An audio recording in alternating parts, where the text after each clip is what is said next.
안녕하세요. 클래스 101의 창업, 세무, 알고 시작하기를 런칭했습니다. 그래서 강의의 일부를 소개하고 있습니다. 오늘은 부가가치세를 알면 세상이 달라 보인다는 얘기를 해보겠습니다. 지금 부가가치세 신고 기간이라 좀 더 다르게 받아들일 수 있을까요? 처음이라 익숙하지 않아서 그렇지 지금 하고 있는 모든 일들이 처음에 어땠는지 생각해 보면 큰 부담을 가지지 않을 수 있습니다. 부가세 한번 시작해 볼까요? 부가가치세는 다른 세금들과 달리 10%의 단일 세율인 세금입니다. 상품 금액의 10%에 해당되는 금액이 부과되는 세금입니다. 부가가치세는 쌀이나 물 등의 가공되지 않은 농수축산물 등의 면세 상품들을 제외하고는 사고 파는 거의 대부분의 상품에 부과되는 세금입니다. 우리가 구매하는 거의 모든 제품에는 부가가치세가 포함되어 있다고 보면 됩니다. 가끔 계산대 앞에 부가세 별도라는 안내문을 보면 그 판매 가격의 10%를 추가로 내라는 거라고 이해하시면 됩니다. 부가가치세는 개인과 사업자를 가리지 않고 모두 내는 간접세입니다. 지금까지 그냥 부가가치세라고만 했지 부가가치세가 어떻게 구분되는지는 잘 모릅니다. 일반 소비자로서 소비를 할 때는 구분할 필요가 없습니다. 그냥 내기만 하니까요. 하지만 우리는 사업자가 될 예비 창업가입니다. 그래서 우리는 부가가치세를 구분할 수 있어야 합니다. 어렵지 않습니다. 우선은 일반 과세 사업자라는 전제로 설명을 하겠습니다. 먼저 부가가치세는 제품을 팔 때 고객에게 받는 부가가치세가 있습니다. 팔아서 받아둔 세금입니다. 1,100원의 제품을 팔았으면 100원이 받아둔 부가가치세입니다. 이것을 매출세액이라고 합니다. 참고로 만약 1,000원의 제품을 팔았으면 11로 나눈 금액이 90.9원이 부가가치세가 됩니다. 상품가액인 매출액은 909.1원이 됩니다. 그리고 반대로 물건을 살 때 상대 거래처에 지불하는 부가가치세가 있습니다. 벌기 위해 쓴 세금입니다.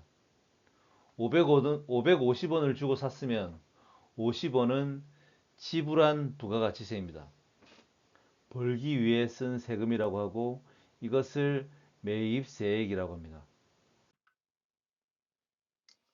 이렇게 팔아서 받아둔 세금에서 벌기 위해 쓴 세금을 빼고 남은 금액을 신고하고 납부하는 게 부가가치세 신고와 납부의 개념입니다. 받아둔 세금 100원에서 쓴 세금 50원을 뺀 50원이 납부할 부가가치세입니다. 부가가치세는 이게 답니다. 어렵나요? 물론 구체적으로 들어가서 하나씩 따지다 보면 조금 헷갈릴 수 있지만 이렇게 큰 틀을 이해하면 됩니다. 이렇게 설명하고 세법상 명칭은 이렇게 표현합니다. 팔아서 받아둔 세금은 매출세액, 벌기 위해 쓴 세금은 매입세액. 아시겠죠? 좀 어렵게 설명하면 매출세액에서 매입세액을 뺀 금액을 납부할 부가가치세라고 합니다. 어렵나요? 부가가치세는 아무리 매출이 많아도 단순 합산에 불과합니다. 과세기간의 매출이 100만 원이든 100억 원이든 부가가치세는 같은 방식으로 산출됩니다. 천천히 다시 한번 보시죠. 이렇게 매출세액에서 매입세액을 빼는 것을 매입세액 공제라고 합니다. 사업자에게는 이 매입세액 공제가 제일 중요합니다. 앞서 팔아서 받아둔 부가가치세 100원에서 사면서 지불한 부가가치세 50원을 빼는 것을 매입세액 공제라고 하고, 공제하고 남은 세액 50원을 신고하고 납부하는 것을 부가가치세 신고와 납부라고 합니다. 간단하게 요약한 거지만 이게 부가가치세 계산과 신고의 전부입니다. 여기서 이 매입세액 공제가 제일 중요합니다. 사업자가 벌기 위해 쓴 돈을 증명하는 것이기 때문입니다. 여전히 어렵나요? 걱정하지 마세요. 계속 듣다 보면 익숙해집니다. 대부분의 사업자들이 매출에 연연하고 얼마를 벌었다는 얘기를 하지만 매출은 아무 의미가 없습니다. 전혀 없는 건 아니겠지만 과세관청이 이미 알고 있어서 얼마를 벌었다는 것을 증명할 필요가 없기 때문입니다. 실제로는 얼마를 벌었는가 보다 그 돈을 벌기 위해 얼마를 써서 얼마나 남았는가가 중요합니다. 그래서 실수로라도 매출은 누락하면 안 됩니다. 주로 0 하나를 빼는 실수를 하고 본인이 직접 할 때보다 모르고 맡길 때 누락할 확률이 큽니다. 하지만 매입세액은 사업자가 돈을 쓸 때마다 자료를 잘 챙겨서 벌기 위해 쓴 돈이 이만큼이라는 것을 증명해야 합니다. 많은 사업자가 돈은 썼지만 썼다는 증빙 자료를 준비하지 못해서 증명하지 못해서 세금 내고 나면 남는 게 없다는 볼멘 소리를 합니다. 그래서 우리는 오직 매입세액을 잘 챙겨서 매입세액 공제를 받고 납부할 부가가치세를 줄이는 절세에 집중해야 합니다. 그래서 대부분의 사장님들은 이 매입세액 공제를 더 많이 받기 위해, 그래서 부가가치세 납부 금액을 한 푼이라도 줄이기 위해 불필요한 노력을 합니다. 앞서 공부했던 과세 기간과 신고 기간에 대한 내용을 상기해 보시면 좋겠습니다. 매입세액을 챙기는 것은 과세 기간 동안 돈을 쓰는 매 순간 하는 것입니다. 신고 기간에 하는 것이 아닙니다. 어떤 사장님들은 부가가치세를 적게 낸 것을 자랑 삼기도 하는데 그만큼 남는 게 없다는 것을 증명한 꼴이 되기도 합니다.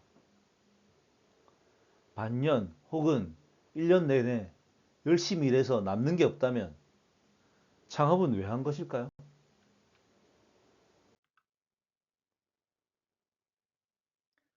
부가가치세 계산이 정말 쉬운 이유가 이 해당 항목과 조건에 있습니다. 몇 가지가 안 되고 조건은 딱 하나이기 때문입니다. 법인이든 개인이든 일반 과세 사업자라면 모두 동일하게 적용되는 게 부가가치세입니다. 간이과세 사업자만 다르게 적용됩니다. 해당 항목과 조건 한번 볼까요? 해당 항목은 임대료와 재료구입비, 공과금, 복리후생비 정도가 되고 단 하나의 필요 조건이 있습니다. 앞서 2강에서 설명드렸던 것처럼 적격증빙의 형태로 지출이 되었을 경우에 하나입니다. 기억나시나요? 적격증빙의 종류? 세금계산서, 신용카드, 현금영수증, 이 세 가지 형태 중 하나로 지출하고 증빙을 수취하였을 경우에 하나입니다. 만약 적격증빙의 형태로 지불하지 않았다면 부가가치세 매입세액으로 인정받을 수 없고 공제도 안 됩니다. 명백히 안 되는 건 안 하는 게 맞습니다. 그 부분은 세무조사편에서 자세히 설명드리겠습니다. 앞서 간단하게 말씀드렸던 내용인데 기억나시나요? 임대료는 적격증빙을 수취하지 않아도 부가가치세를 지불했다면 부가가치세 매입세 공제를 받을 수 있습니다. 임대인이 일반 과세 사업자고 월세를 220만 원을 지불했다면 20만 원은 부가가치세 신고 시 매입세액 공제를 받으시면 됩니다. 단 계좌로 입금하시고 장부에 어떤 형태로든 잘 기록해 놓으시면 됩니다. 대부분의 경우 일반 과세 사업자는 임대료에 대한 세금 계산서를 발급해 줍니다. 그래서 별 걱정은 없습니다. 재료 구입비. 대다수 사업자의 지출 중 가장 큰 비중을 차지하는 항목입니다. 사업과 관련된 구입 비용이면 웬만하면 포함시키면 됩니다. 장비나 소모품도 포함해서요. 역시 조건은 적격증빙 수치입니다. 그 비용에 포함해서 지불된 부가가치세액이 매입세액 공제 대상이 됩니다. 이 부분에서 놓치는 경우가 많은데요.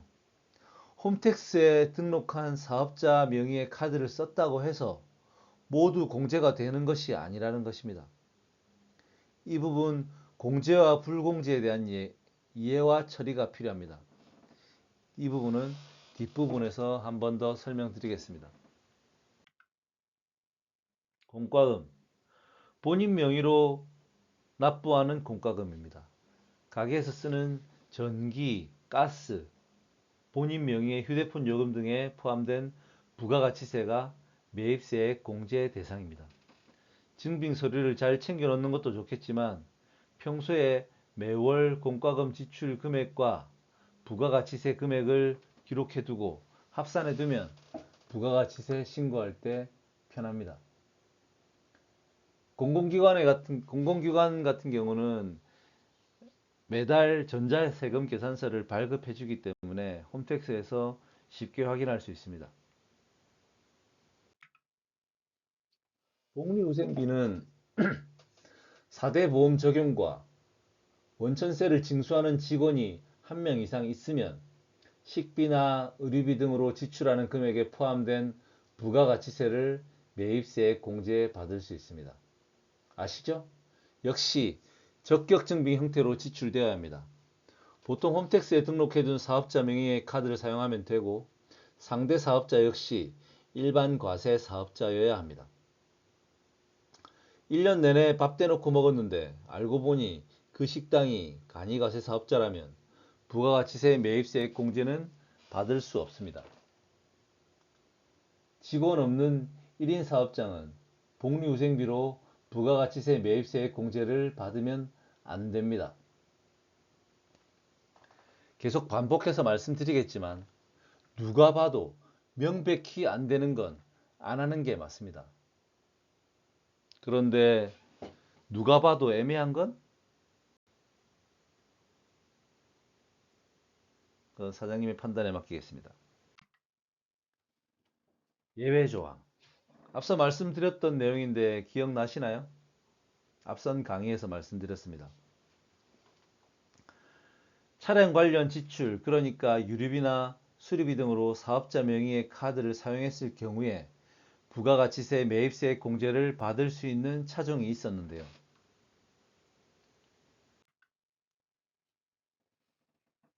사업자 명의의 경차, 9인승 이상 승합차, 화물차 등에 해당하는 차종이 있을 경우에 유류비나 수리비 등의 비용에 포함된 부가가치세는 매입세액 공제를 받을 수 있습니다.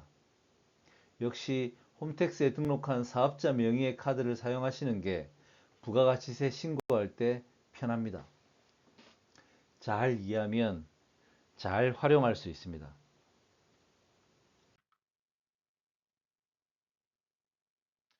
이번 시간의 핵심 키워드는 매입세액 공제입니다. 부가가치세는 매입세액 공제가 가장 중요하다는 말씀이죠. 매입세액 공제라는 것은 과세 기간 동안 벌기 위해 얼마나 썼는지를 신고기간의 증빙으로 증명하는 것입니다. 여기서 핵심은 많이 썼다는 것을 증명하는 것이 아니라 쓴 것을 누락하지 않는 것입니다.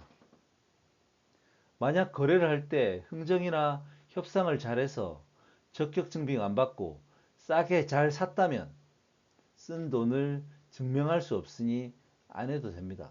싸게 샀으니까요.